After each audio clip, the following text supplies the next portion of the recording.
All right, guys, we got that done. We got our 2 screws tightened up under here to secure the top of the sink faucet to the base. All right, so the next step we got to do is we got to take our sprayer line here. It's just like a quick connect. We need to take that and end up clicking it on here. So let's pop this on. Slide this sprayer a little bit. And it should just put it right up on there. That's it. Alright, that should be locked in place. And your hot line is marked with red on this one and marked with blue for the cold.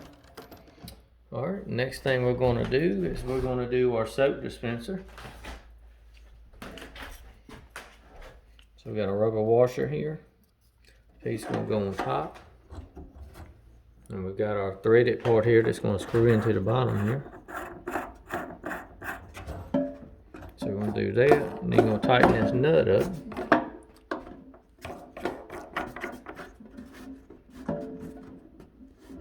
Just snug it down all that you can.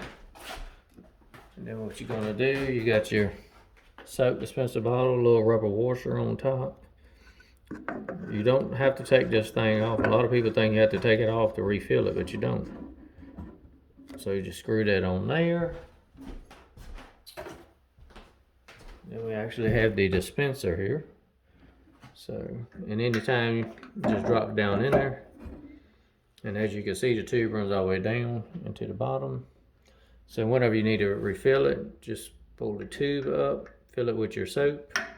You just drop down and start pumping, and it'll reprime the soap for you.